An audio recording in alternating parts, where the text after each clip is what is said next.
السلام علیکم ورحمۃ اللہ وبرکاتہ۔ آپ دیکھ رہے ہیں اسلامک ایڈوائز یوٹیوب چینل۔ خواب میں مٹکا دیکھنے کی تعبیر کیا ہے؟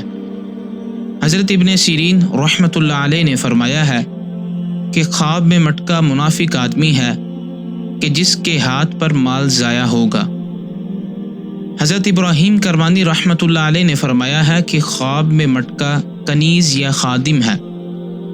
اگر دیکھے کہ نیا مٹکا لیا ہے یا خریدا ہے تو دلیل ہے کہ کنیز خریدے گا یا غلام حاصل کرے گا، اور اگر دیکھے کہ مٹکا ضائع ہوا یا ٹوٹا ہے تو دلیل ہے کہ اس کی کنیز یا خادم مرے گا، اور اگر دیکھے کہ اس کے مٹکے میں سوراخ ہو گیا ہے تو اس بات کی یہ دلیل ہے کہ اس کی کنیز یا خادم بیمار ہوگا، اور اگر دیکھے کہ مٹکا صاف پانی سے بھرا ہوا ہے تو دلیل ہے کہ کنیز یا خادم سے منفعت حاصل کرے گا۔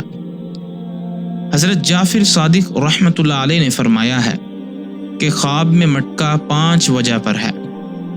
نمبر 1 منافق مزدور، نمبر 2 عورت، نمبر 3 خادم، نمبر 4 کنیز، اور نمبر 5 دین کی مضبوطی۔